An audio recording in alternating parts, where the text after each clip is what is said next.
तो हेलो दोस्तों, क्या हाल है। मेरा नाम है शशांक शेखर सिंह और मैं यहाँ पे आया हूँ आपको मैथमेटिक्स पढ़ाने के लिए। और आप हैं कैरियर विद्यापीठ के अंदर। ठीक है, तो पिछले वाले लेक्चर में हम लोग ने बात करी थी। पिछला वाला जो वीडियो था उसमें मैंने बताया था आपको कि अब हम लोग वेक्टर्स पढ़ना शुरू करेंगे कि वेक्टर्स क्या होते हैं, कैसे होते हैं।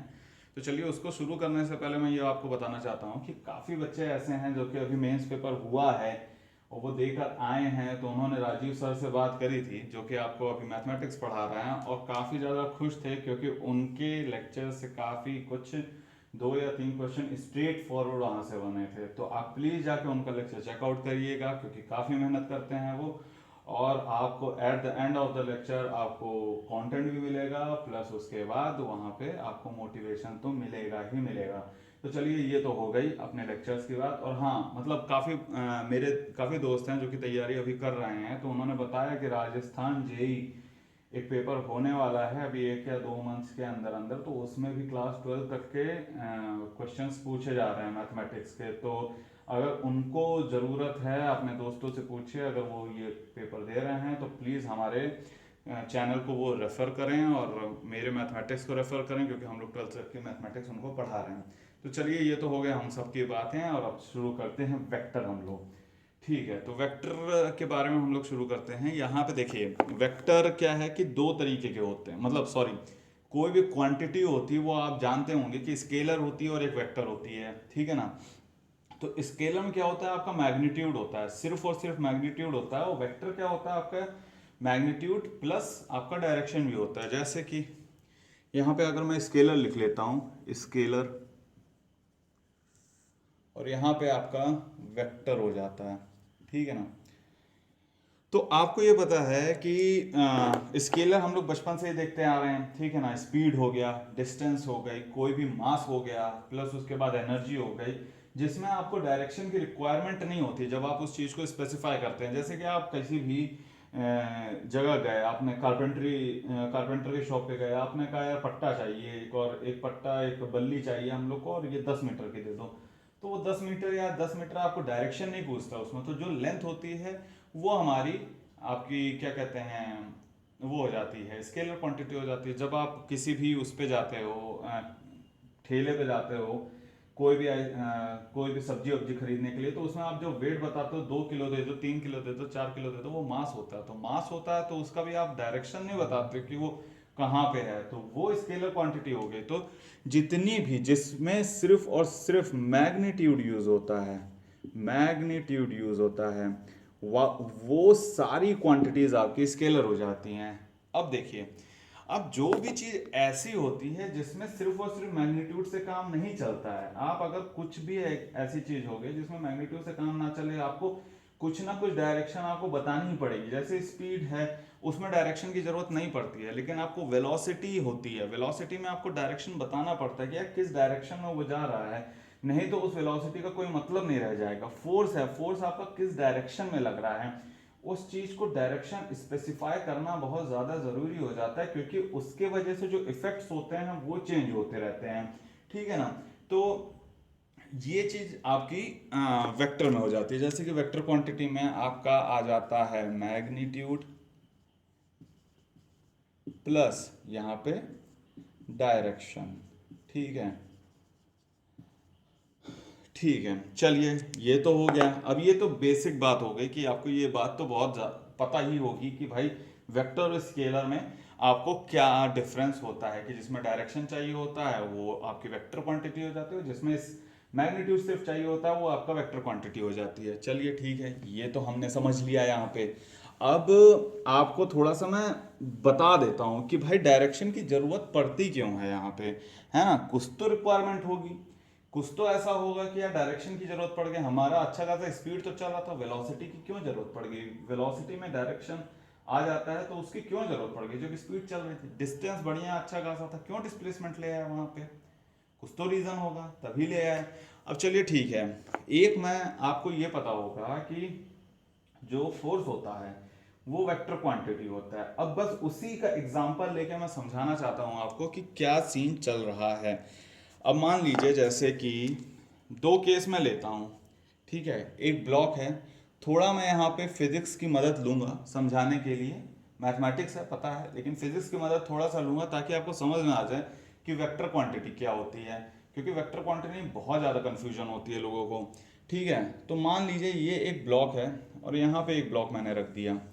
ठीक है, अब जब ये ब्लॉक रखने के बाद मैंने यहाँ पे फोर्स, एक केस आप ले लेते हैं जिसमें आपने मैग्नीट्यूड को वेरिएबल बना रखा है और डायरेक्शन कांस्टेंट कर रखी है।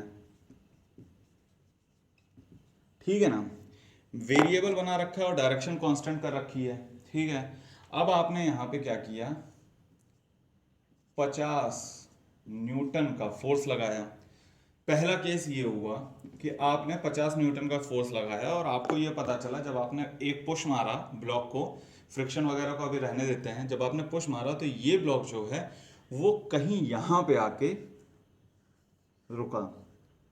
ठीक है, और ये 50 में लिख देता हूं ताकि आपको पता चल जाए ये जो है ये 50 न्यूटन का ब्लॉक है जिसपे हमने 50 न्यूटन का फोर्स लगाया है। ठीक है, आपने जब दूसरा लिया और 25 न्यूटन का फोर्स लगाया यहाँ पे, तो जब 25 न्यूटन का फोर्स लगाया तो आपने देखा लगभग आधे पे आके रुक गया ये। ठीक है ना, तो ये 25 न्यूटन का फोर्स हमने लगा दिया यहाँ पे, तो ये 50 का हो गया और ये 25 का हो गया। और अगर मैं थर्ड केस लेता हूँ जिसमें मैंने 0 न्यूटन का फोर्स लगा रखा है, तो जब 0 न्यूटन का फोर्स लगाएंगे आप तो मूव ही नहीं कर पाओगे। तो ये देखिए यहाँ पे ही ब्लॉक रहेगा और ये 0 न्यूटन का है। अब मैं दूसरा केस लेता हूं, आप ध्यान से समझिएगा, यहां पे मैंने मैग्नीट्यूड के वेरिएबल कर रखा और डायरेक्शन को मैंने कर रखा है कांस्टेंट। ठीक है ना, अब यहां पे देखिएगा ये जो सेकंड वाला है, सेकंड वाले में हम लोग क्या करेंगे, मैग्नीट्यूड को कांस्टेंट कर देंगे, मैग्नीट्यूड इज कांस्टेंट, और डायरेक्शन को वेरिएबल कर देंगे, डायरेक्शन वेरिएबल। ठीक है ना, जब डायरेक्शन को हमने वेरिएबल कर दिया तो पहला वाला जब केस मैंने बनाया, पहले वाले केस में हम लोग ने क्या किया, 50 किलो न्यूटन्स का हम लोग यहाँ पे कांस्टेंट लेकर चल रहे हैं। ठीक है, जो मैग्नीट्यूड कांस्टेंट है वो हम लोग 50 न्यूटन का ले सकते हैं। तो पहला वाला जब मैंने लगाया तो उसको मैंने लगाया 50 न्यूटन का, 0 डिग्री सेल्सियस पे लगाया मैंने, अरे सॉरी 0 डिग्रीज पे आपने फोर्स लगाया उसको। तो जब 0 डिग्रीज पे लगाया तो हमारा ये पहला वाला ही केस हो गया, इसमें भी 0 डिग्रीज पे ही लग रहा था 50 किलो न्यूटन, इस पे भी 0 डिग्रीज पे ही लग रहा था 50 किलो न्यूटन। तो ये वाला जब आया तो ये 50 पे आकर अपने सेम वाले स्पॉट पे आके रुक गया। ठीक है ना, अब जब मैंने यहाँ पे 60 डिग्रीज पे, ध्यान सुनिएगा, 60 डिग्रीज पे मैंने फ्रॉम द एक्स एक्सिस, अगर ये मैं एक्स एक्सिस ले लेता हूँ, ये वाई एक्सिस ले लेता हूँ, तो एक्स एक्सिस से 60 डिग्री का मैंने बनाया और उसके बाद क्लॉकवाइज डायरेक्शन में। तो देखिए अब जब मैंने दूसरा ब्लॉक लगाया तो ये यहाँ पे 60 डिग्रीज पे मैंने ये लगाया। ठीक है ना, तो ये जो सॉरी यहाँ पे 50 नहीं लिखूंगा, यहाँ पे 0 डिग्रीज लिखूंगा, 0 डिग्री पे मैंने इसको लगाया। तो ये अब जब मैं 60 डिग्री पे लगा रहा हूं तो आपको पता है 50 कांस्टेंट आपका वो हो गया है न्यूटन, और यहाँ पे मैंने 60 डिग्री पे लगा दिया है फोर्स। अब जब 60 डिग्रीज पे लगाया तो आपको पता होगा ये जो इसका कंपोनेंट जो कि फोर्स एक्ट करेगा एक्स डायरेक्शन में, वो क्या हो जाएगा, एफ कॉस थीटा होता है, F cos theta, F cos 60 degree हो जाएगा, कॉस 60 हो जाता है 1/2। तो यानी आपका जो टोटल फोर्स लग रहा है वो एक्चुअली में 25 लग रहा है। आप लगा 50 रहे हो लेकिन 25 लग रहा है, तो ये आके ब्लॉक यहाँ पे खड़ा हो जाएगा। ठीक है ना, और ये आपका 60 डिग्री पे लगा दिया हमने फोर्स। अब हम क्या कर रहे हैं, जब तीसरा केस पे जा रहे हैं तो तीसरे केस पे हमने लगाया फोर्स 90 डिग्री पे। कितने पे लगाया है, 90 डिग्री पे। तो ये हमने लगा दिया फोर्स, 50 लगा रहे हैं लेकिन 90 डिग्री पे लगा रहे हैं, और 90 डिग्री पे हम लोग ये देख रहे हैं कि जो आपका जो एक्स डायरेक्शन में जो कंपोनेंट होता है वो 0 हो गया। जब वो 0 हो गया तो ब्लॉक मूव ही नहीं कर रहा है, वो आप चाहे जितना फोर्स लगा ले ब्लॉक वहां का वहां ही रह गया। बस अब आपको धीरे धीरे समझ में आ रहा होगा कि हम लोग को डायरेक्शन इतनी ज़रूरी क्यों पड़ जाती है स्पेसिफाई करना। भाई साहब आप यहाँ पे कमाल देखो वेक्टर का, कि हम ससुरा पूरा फोर्स लगाए जा रहे हैं लेकिन टस से मस नहीं हो रहा है। ये मैं 50 क्या 100 लगा दूं लेकिन टस से मस, हम 50 न्यूटन ही दे रहे हैं। इस वाले केस में हम 50 दे रहे थे, यहां तक चला जा रहा था, लेकिन इस वाले केस में दे रहे हैं 50, तो ये टस से मस नहीं हो रहा है, वहीं पे है। यहाँ पे हम लोग 50 दे रहे हैं लेकिन हम लोग को प्रोडक्ट जो एक्चुअली में रिजल्ट मिल रहा है वो 25 न्यूटन का मिल रहा है, मतलब यहीं तक पहुंच पा रहा है। समझ रहे, इसलिए डायरेक्शन स्पेसिफाई करना बहुत ज़्यादा ज़रूरी हो जाता है। इसीलिए एक वेक्टर क्वांटिटी लाई गई, क्योंकि उसमें डायरेक्शन आप जब तक स्पेसिफाई नहीं करोगे वेरिएशन आपको पता ही नहीं चलेगा। कल को कोई बच्चा मेरे को फोन करता है और कहता है सर हम तो पूरा जोर लगा दिए 50 किलो न्यूटन लगा रहे हैं लेकिन ससुरा वो मूव ही नहीं कर रहा है ब्लॉक को, हम फोन काट देंगे, वहां पे रिश्ते नाते वहीं पे तोड़ देंगे, कहेंगे ससुरे जब 90 डिग्री पे लगाओ तो कैसे हो जाएगा, है ना। पहले बताना चाहिए था ना कि डायरेक्शन 90 डिग्रीज पे है वहां पे, तो वो चीज बताओगे नहीं, तो अब सिर्फ और सिर्फ आप ये बताओगे 50 किलो न्यूटन लगा रहे हैं, उसका कोई मतलब नहीं रह जाएगा। यही चीज होती है जब वेक्टर्स आप पढ़ते हो, कुछ भी चीज होती है तो आपको डायरेक्शन स्पेसिफाई करना होता है, नहीं तो यही वाला केस हो जाएगा कि आप पूरा पूरा जोश लगाए पड़े हो और रिजल्ट क्या निकल रहा है, जीरो। मेहनत भी वेक्टर क्वांटिटी होती है, मेहनत बहुत लोग करता है, सही डायरेक्शन में नहीं लगता तो आउटपुट जीरो हो जाता है। ठीक है ना, चलिए वो सब बात की बातें हैं। अब ये चीज तो आपको समझ में आ गई होगी कि वेक्टर क्वांटिटी में डायरेक्शन चाहिए होता है, यानी डायरेक्शन भी एक वेरिएबल होता है, मैग्नीट्यूड भी एक वेरिएबल होता है, तभी वो वेक्टर क्वांटिटी कहलाता है। ठीक है ना। और थर्ड चीज जो होता है वेक्टर लॉ ऑफ एडिशन को, उसको फॉलो करना पड़ेगा। अगर वो नहीं करेगा वेक्टर लॉ ऑफ एडिशन को फॉलो, तो भी वो वेक्टर नहीं कहलाएगा। अब ये क्यों जोड़ दिया भाई, ऐसी कौन सी चीज आ गई जिसमें डायरेक्शन भी होती है और मैग्नीट्यूड भी होता है, उसके बाद भी वो वेक्टर नहीं आता है। आप बताओ उसमें। जैसे कि मैं प्रेशर बताता हूं, अब देखिए होता क्या है, डिस्प्लेसमेंट जो होता है, मान लीजिए एस को हम लोग डिस्प्लेसमेंट बोलते हैं। डिस्प्लेसमेंट आपकी एक वेक्टर क्वांटिटी होती है, उसको डिवाइड बाय टाइम कर देते हैं, टाइम एक स्केलर क्वांटिटी हो जाती है, तो हम लोग को मिलता क्या है, एक्सेलरेशन वेलोसिटी मिलती है। वेलोसिटी एक क्या हो गई, आपकी वेक्टर क्वांटिटी हो गई कि नहीं हो गई, समझ रहे हो। अब मैं वही बात करता हूँ, फोर्स क्या होता है, फोर्स आपकी वेक्टर क्वांटिटी होती है, एरिया आपका स्केलर क्वांटिटी होता है। अब किसी किसी को एरिया में कंफ्यूजन रहता है, एरिया स्केलर होता है भैया, एनसीईआरटी की बुक में जाकर सबसे पहला पैराग्राफ पढ़ना, स्केलर ही क्वांटिटी होता है। वेक्टर क्वांटिटी उसको तब लेते हैं जब हम लोग फ्लक्स की बात करते हैं, इलेक्ट्रोमैग्नेटिज्म की बात करते हैं, तो उसमें जाके आपको एरिया को उसमें वेक्टर लेना पड़ता है, क्योंकि उसमें डायरेक्शन आ जाती है। ठीक है ना। लेकिन आप जनरल टर्म्स में बात करें, जब प्रेशर वगैरह की बात करते हैं, तो आपको स्केलर ही लेना पड़ता है।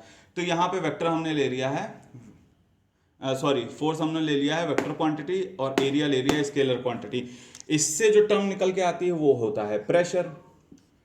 लेकिन प्रेशर क्या होता है ना यार, वो तो आपका स्केलर क्वांटिटी हो गया। अब ये क्या झोल है भाई, जैसे वेक्टर आपका जब जैसे ये वेलोसिटी आपकी ये हो जाती है वेक्टर क्वांटिटी, तो आपका प्रेशर भी तो इसके वेक्टर क्वांटिटी होना चाहिए, तो स्केलर क्वांटिटी क्यों हो गया, कोई बता सकता है। वीडियो पॉज करो अभी कमेंट करके बताओ तो हम देखें, बहुत लोगों को नहीं पता रहता है क्यों हो जाता है। देखिए मैंने क्या बोला था, वेक्टर की डेफिनेशन क्या होती है, जिसमें आपका मैग्नीट्यूड भी वेरिएबल हो और डायरेक्शन भी वेरिएबल हो। फोर्स में आप डायरेक्शन वेरिएबल कर सकते हो कि नहीं कर सकते हो, कर सकते हो। मैग्नीट्यूड वेरिएबल कर सकते हो, इस डिस्टेंस में कर सकते हो, सॉरी डिस्प्लेसमेंट में कर सकते हो, वेक्टर में भी कर सकते हो। प्रेशर में आप डायरेक्शन का भी वेरिएबल कर सकते हो, कर ही नहीं सकते। प्रेशर होता क्या है, प्रेशर होता ही वही है जो आपका सरफेस के ऊपर लगे। ये सरफेस है, प्रेशर हमेशा आपका परपेंडिकुलर ही लगेगा। तो जब आपने इसकी डायरेक्शन को फिक्स कर दिया, जब प्रेशर की डायरेक्शन फिक्स हो गई, तो भैया जब वेरिएशन ही नहीं रह गया उसके डायरेक्शन में, तो आप कैसे इसको स्केलर क्वांटिटी बोल सकते हो, सॉरी वेक्टर क्वांटिटी बोल सकते हो। इसको वेक्टर क्वांटिटी बोल ही नहीं सकते हो, क्योंकि इसका डायरेक्शन फिक्स हो गया है। तो जब डायरेक्शन फिक्स हो गया तो भैया ये हो गया स्केलर क्वांटिटी, समझ रहे हो। अब देखो, बहुत लोगों को करंट में बहुत दिक्कत रहती है, स्केलर है कि वेक्टर है, और बता रहा हूँ सीधे सीधे। ये बताओ, टीवी लेते हो, टीवी में कनेक्शन करते हो कि नहीं तार से? जब टीवी में कनेक्शन करते हो तार से, तो तार जब आता है तो आप जब साइड से हॉरिजॉन्टल डायरेक्शन से तार को घुसेड़ते हो, तब भी शक्तिमान ही देखते हो ना, शक्तिमान देखते हो। और जब वर्टिकली ऐसे मान लीजिए तार वार ऐसा वर्टिकली हम लाते, किसी दूसरे डायरेक्शन से लाते हैं, तो वर्टिकली लाते हो तो क्या उसमें एवेंजर्स आ जाते हैं? नहीं आते हैं ना। रहता शक्तिमान ही है, जिंदगी भर शक्तिमान ही देखना है तुमको। तो वही दिक्कत है, आप डायरेक्शन अगर चेंज कर रहे हो, उसके ना ही इफेक्ट में कुछ चेंज आ रहा है, तो वो कैसे आपका वेक्टर क्वांटिटी हो जाएगा? तो करंट आपका स्केलर क्वांटिटी होता है, समझ रहे हो ना ये चीज? तो करंट हो गया। अब देखो, ये करंट जो होता है वो पॉजिटिव नेगेटिव, पॉजिटिव से निकलता है नेगेटिव में जाता है, कहीं पे भी होगा पॉजिटिव से निकलेगा नेगेटिव में जाएगा। डायरेक्शन कांस्टेंट हो गई कि नहीं हो गई? पॉजिटिव से निकल के कहीं और चला जाता है क्या? जाता नेगेटिव में ही है, या ग्राउंड में जाता है, जो जीरो होता है वो भी नेगेटिव ही होता है एक तरह से। तो जब उसकी डायरेक्शन आपने कांस्टेंट कर दी है, तो डायरेक्शन जब चेंज नहीं कर सकते हो, क्या हो जाएगा? वेक्टर क्वांटिटी हो जाएगी? नहीं ना, स्केलर क्वांटिटी हो जाएगी। अब देखो, बहुत लोगों को हीट से होता है, हीट में एक डायरेक्शन होती है ना, हायर टेम्परेचर से लोअर टेम्परेचर में जाता है, हायर टेम्परेचर से लोअर टेम्परेचर में जा सकता है, हायर से और हायर में तो जाता नहीं, उसके लिए अलग से फिर चीजें लगाते हैं, रेफ्रिजरेटर वगैरह होता है उसके लिए, लेकिन बिना एक्सटर्नल वर्क के वो हायर टेम्परेचर से लोअर टेम्परेचर में ही आता है। तो वहां क्या हो रहा है? वहां पे यही हो रहा है ना यार, कि आपका जब हायर टेम्परेचर से लोअर टेम्परेचर में आ रहा है, तो आपका एक डायरेक्शन कांस्टेंट हो गया।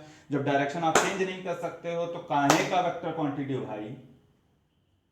तो ये तीन चार टर्म्स होते हैं जो कि लोग बहुत ज्यादा कंफ्यूज होते हैं। करंट हो गया आपका, प्रेशर हो गया आपका, फिर उसके बाद आपका ये हो गया क्या, हीट हो जाता है। डायरेक्शन होती है, लेकिन डायरेक्शन जब जब आप फिक्स कर दोगे, वो चीज वेक्टर क्वांटिटी रही नहीं जाएगी, वो स्केलर हो जाएगी, भले डायरेक्शन हो उसमें। समझ रहे हो ना? तो चलिए, ये हो गई आपको। अब मुझे समझ लग रहा है कि आपको वेक्टर क्वांटिटी समझ में आ गई होगी। तो वेक्टर होता क्या है? क्यों, समझ में आ गया ना यार?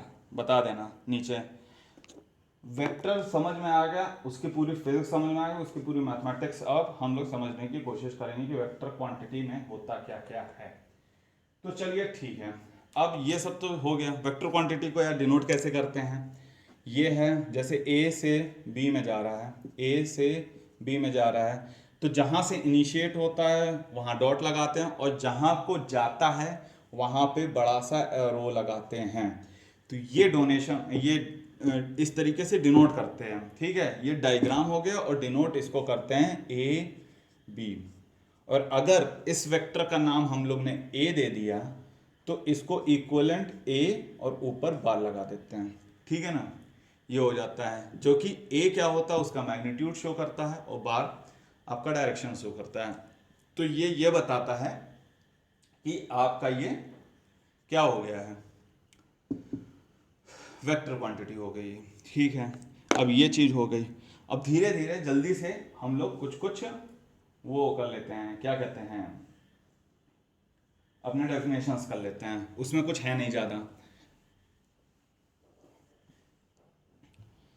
अब क्या, वेक्टर्स जो होता है, एक होता है जीरो वेक्टर।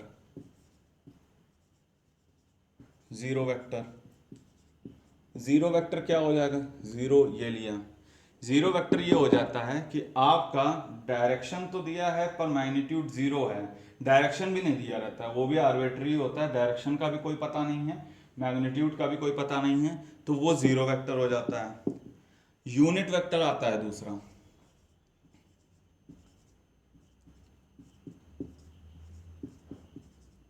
Unit vector. अब यूनिट वेक्टर क्या होता है?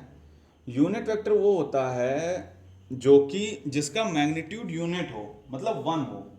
कोई भी ऐसा वेक्टर जिसका मैग्नीट्यूड वन होता है, उसको हम लोग यूनिट वेक्टर कहते हैं। ठीक है, अब मैग्नीट्यूड क्या होता है? अब मान लीजिए जैसे कोई भी एक कोऑर्डिनेट होता है, ठीक है ना? इसको थोड़ा और सुंदर बना देते हैं, है ना, नहीं तो मज़ा नहीं आएगी आप लोगों को। जैसे ये हो गया, ये हो गया, ये हो गया, ये x हो गया, ये y हो गया और ये z हो गया। और कोई भी पॉइंट यहाँ पे है x y z में होता है, ठीक है, इसको हम लोग p बोल देते हैं, p बोल देते हैं। तो ये आपका एक पॉइंट हो जाता है, ठीक है। अब पोजीशन वेक्टर के बारे में पहले बात कर लेते हैं। पोजीशन वेक्टर क्या होता है? कोई भी ऐसा वेक्टर क्या, जो एक पॉइंट होता है किसी भी कोऑर्डिनेट प्लेन में, कोई भी पॉइंट होता है, उसका जब ओरिजिन से हम लोग ज्वाइन कर देते हैं, ये P है, इसको हम लोग ने ओरिजिन से ज्वाइन कर दिया, तो ये आपका जो वेक्टर बना है, ये मान लीजिए ये P है ना, P पॉइंट है, ये P वेक्टर है, ये आपका पोजीशन वेक्टर हो जाएगा। पोजीशन का मतलब क्या होता है यार? जब हम पूछते हैं कि जरा इसकी पोजीशन बताओ यार, ये जम्मू की पोजीशन क्या है, तो दूसरा वाला यही पूछेगा ना यार, कहाँ से पोजीशन पूछ रहे हो, दिल्ली से पूछ रहे हो, कलकत्ता से पूछ रहे हो, है ना, बांग्लादेश से पूछ रहे हो, कहाँ से पूछ रहे हो। तो ये जो पोजीशन होता है, इस पोजीशन को हम लोग कहाँ से लेते हैं? हम लोग ओरिजिन से लेते हैं। तो ओरिजिन से कोई भी पॉइंट पे जब भी एक वेक्टर ड्रॉ किया जाता है तो उसे पोजीशन वेक्टर कहते हैं। उस पॉइंट का पोजीशन वेक्टर ये होता है, ठीक है ना। तो पोजीशन वेक्टर हो गया। अब आप ये जान रहे हो भाई कि इसका कुछ ना कुछ तो कोऑर्डिनेट होगा ही पॉइंट P का, ठीक है। पॉइंट P का कोऑर्डिनेट मान लीजिए x y z है, ठीक है ना, ये है। तो पॉइंट P का जब कोऑर्डिनेट x y z है, तो जो वेक्टर P है उसका आपका ये मैग्नीट्यूड क्या होगा? उसका मैग्नीट्यूड आपको इस नोटेशन में लिखना होता है, ये मॉड लगा देते हैं, तो उसका मतलब होता है मैग्नीट्यूड, ठीक है ना। तो इस मैग्नीट्यूड को अगर हम लोग ये करते हैं, तो ये X square plus Y square plus Z square जो होता है, ये आपका हो गया मैग्नीट्यूड, ठीक है ना। अब इसी मैग्नीट्यूड की बात हम लोग यूनिट वेक्टर में कर रहे थे। जब इस मैग्नीट्यूड की वैल्यू 1 हो जाएगी तो समझ लीजिए वो वेक्टर यूनिट वेक्टर होता है। ऐसा कौन सा चीज है, ऐसा कहाँ पे आपको पता चल जाता है? अब मान लीजिए x की वैल्यू 1/√3 में कर दूं, y की वैल्यू 1/√3 में कर दूं और z की वैल्यू 1/√3 कर दूं, तो वहां पे x की वैल्यू 1/√3, y की वैल्यू 1/√3, z की वैल्यू 1/√3 निकाल लीजिए। इसका मैग्नीट्यूड क्या आएगा? जब आपने इसको x स्क्वायर किया तो 1/3 हो गया, प्लस 1/3 हो गया, प्लस 1/3 हो गया, और इसको जब किया, कुछ गड़बड़ हो गया क्या यहाँ पे?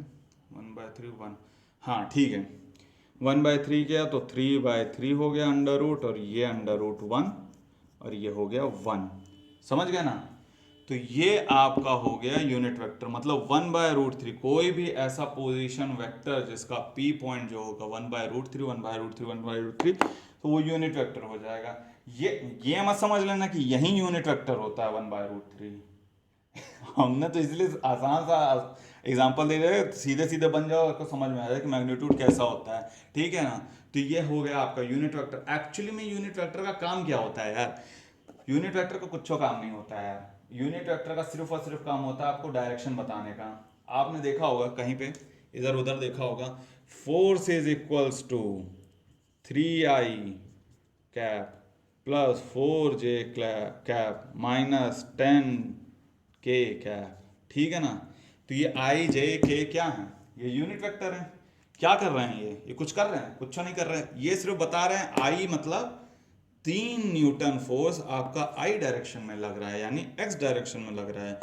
4k न्यूटन फोर्स आपका j डायरेक्शन में लग रहा है, यानी y डायरेक्शन में लग रहा है, और -10 न्यूटन फोर्स आपका k डायरेक्शन में लग रहा है, यानी z डायरेक्शन में लग रहा है। तो यूनिट वेक्टर का काम ही बस ये होता है कि आपके लिए वो डायरेक्शन बता सके, ठीक है ना। अब जैसे a वेक्टर है, p वेक्टर है, p वेक्टर का यूनिट वेक्टर जैसे ये वाला है, p वेक्टर का हमने ये ले लिया x y z, तो इसका यूनिट वेक्टर तो 1 हो गया, मैग्नीट्यूड 1 हो गया।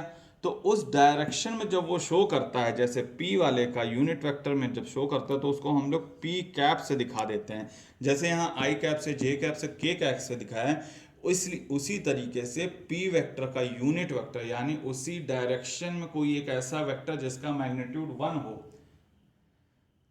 समझ रहे हो ना भाई, कोई भी ऐसा वेक्टर जिसके डायरेक्शन में उसका मैग्नीट्यूड 1 हो, मतलब एक वेक्टर यूं जा रहा है, दूसरा वेक्टर यूं जा रहा है, ये कोई आपका ए वेक्टर है, तो उसी डायरेक्शन में कोई एक ऐसा वेक्टर जिसका मैग्नीट्यूड 1 हो, वो वेक्टर इस वेक्टर का यूनिट वेक्टर हो जाएगा। समझे कि नहीं? समझे ना? ये पी वेक्टर है, ये एक ऐसा वेक्टर है जो कि सेम डायरेक्शन में जा रहा है, लेकिन इसका मैग्नीट्यूड, इसका ये ए वेक्टर का कोई भी मैग्नीट्यूड हो, लेकिन इस वेक्टर का मैग्नीट्यूड अगर 1 हो जाता है, डायरेक्शन सेम होती है, तो ये वाला वेक्टर इस वाले वेक्टर का यूनिट वेक्टर हो जाता है। तो यानी अगर कोई भी ऐसा वेक्टर p कोई भी वेक्टर हो तो उसका यूनिट वेक्टर p कैप से हम लोग दिखाते हैं। ये यूनिट वेक्टर समझ में आ गया कि नहीं? आ गया, ठीक है। नहीं समझ में आया तो कमेंट बॉक्स में बताना, कमेंट में समझा दूंगा मैं। तो चलिए, ये चीज हो गई, यूनिट वेक्टर आपको समझ में आ गया। अब को इनिशियल वेक्टर, कोलिनियर वेक्टर, फिर उसके बाद इक्वल वेक्टर और नेगेटिव वेक्टर, बहुत ही छोटी चीज है, आपको धीरे धीरे समझा देता हूं। को इनिशियल वेक्टर, को इनिशियल वेक्टर, को इनिशियल वेक्टर क्या होता है? कोई भी ऐसा वेक्टर जिसकी शुरुआत सेम पॉइंट से होती है, उसको हम लोग को इनिशियल वेक्टर कहते हैं। समझ रहे हो ना? तो ये देखो, ये है, ये कोई ए वेक्टर हो गया, ठीक है, ये बी वेक्टर हो गया, ये क्या है? ये कोई इनिशियल वेक्टर है। अब इसमें क्या तामझाम, कुछ नहीं है, ठीक है ना। कोई इनिशियल वेक्टर हो गया। अब यूनिट वेक्टर तो हो गया, अब collinear vector, collinear vector, collinear vector क्या होता है यार? जब हम लोग उसमें पढ़ते थे, जब एक्स वाई जेड कोऑर्डिनेट्स में पढ़ते थे, कोलिनियर क्या होता था? जब ये और ये हो जाए, ये हो जाए, ठीक है ना, ये कोलिनियर वेक्टर हो जाता, ये कोलिनियर लाइंस हो जाती है। सेम चीज वही है, कोई दिक्कत नहीं है इसमें, बहुत ज़्यादा कुछ नहीं है। कोई भी ऐसा जो कि पैरेलल हो, सेम प्लेन में पैरेलल हो जाए, तो ये आपका कोलिनियर वेक्टर हो जाता है। जैसे ए हो गया, ये बी हो गया, ये उल्टी डायरेक्शन में हो गया तो भी, और उल्टी डायरेक्शन छोड़ो, अगर मैग्नीट्यूड भी चेंज है कोई बात नहीं, ये डी, ये आपके सारे कोलिनियर वेक्टर हो जाते हैं। सेम कोलिनियर मतलब पैरेलल वेक्टर, समझ रहे हैं ना? तो वो कोलिनियर वेक्टर होते हैं। पैरेलल वेक्टर्स को सेम प्लेन में आपको दिखाना पड़ता है, तो वो आपका कोलिनियर वेक्टर हो जाते हैं। बाप रे बाप। इक्वल वेक्टर क्या होता है? दो भी वेक्टर, कोई भी ऐसा वेक्टर जो कि दो इक्वल हों, यानी इक्वल मैग्नीट्यूड में भी और डायरेक्शन में भी, इक्वल वेक्टर्स, ठीक है। जैसे ये हो गया और ये हो गया, बी ए और बी आपका मैग्नीट्यूड भी सेम है, डायरेक्शन भी सेम है, यानी ये इक्वल वेक्टर हो गए कि नहीं हो गए? हो गए। चलिए, इक्वल वेक्टर यानी आप ऐसे सीधे दिखा सकते हो, a is equals to B, जिसमें a का जो मैग्नीट्यूड है वो b के मैग्नीट्यूड के सेम हो जाए, वहीं आपका इक्वल वेक्टर हो जाता है। नेगेटिव ऑफ अ वेक्टर कुछ नहीं होता, ये भी जब आप डायरेक्शन चेंज कर देते हो, मैग्नीट्यूड सेम रहता है, तो वो नेगेटिव ऑफ अ वेक्टर हो जाता है। नेगेटिव ऑफ ए वेक्टर, तो आप ये करते हो, जैसे कि एक ये जा रहा है ए, ठीक है, ए वेक्टर इस डायरेक्शन में जा रहा है, ये पॉइंट है उसका इनिशियल का, आपने क्या किया, इसको पलटा दिया, पलटा के सेम ही मैग्नीट्यूड रखा हुआ है, तो ये आपका ए हो गया और ये डायरेक्शन में माइनस चला जाएगा। डायरेक्शन आपने चेंज कर दिया, मैग्नीट्यूड सेम रखा है, तो आपका ये negative of a vector negative vector हो जाता है। अब थोड़ा सा आप वो कर लेते हैं, हम लोग क्या कहते हैं, एक इसी चीज पे हम लोग एक क्वेश्चन कर लेते हैं, बहुत हल्का सा क्वेश्चन, कोई बहुत बड़ी बात नहीं है। ये ए हो गया, ये बी हो गया, ये सी हो गया और ये डी हो गया। ठीक है ना, बस इसमें कुछ नहीं करना, बहुत आसान सा क्वेश्चन है। अब इसमें बताओ कोलिनियर वेक्टर्स कौन कौन से हैं। कोलिनियर वेक्टर्स कौन कौन से जिसका इनिशियल पॉइंट सेम हो तो वो कोलिनियर वेक्टर हो गए, यानी ए बी सी आपका कोलिनियर वेक्टर आपका हो गया। ए बी सी कोलिनियर हो गया कि नहीं हो गया, समझ रहे हो ना।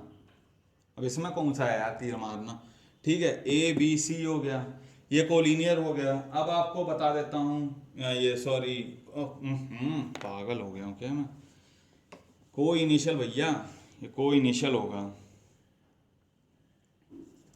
को इनिशियल, सॉरी गलती कर दिया।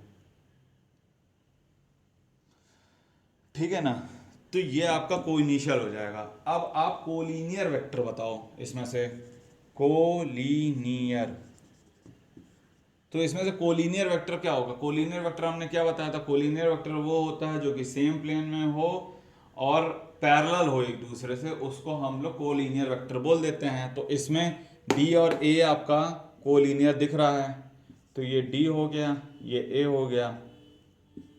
ठीक है ना, लेकिन यहाँ पे ये भी दिख रहा है अपने को, कुछ कुछ तो दिख रहा है यार, ये भी बी है अपोजिट डायरेक्शन में, तो अपने को डायरेक्शन से कुछ नहीं लेना देना है, तो ये भी आपका कोलिनियर वेक्टर हो जाएगा बी। समझे ना। अब आप ये बताओ इसमें से आपका इक्वल वेक्टर क्या क्या हो जाएगा।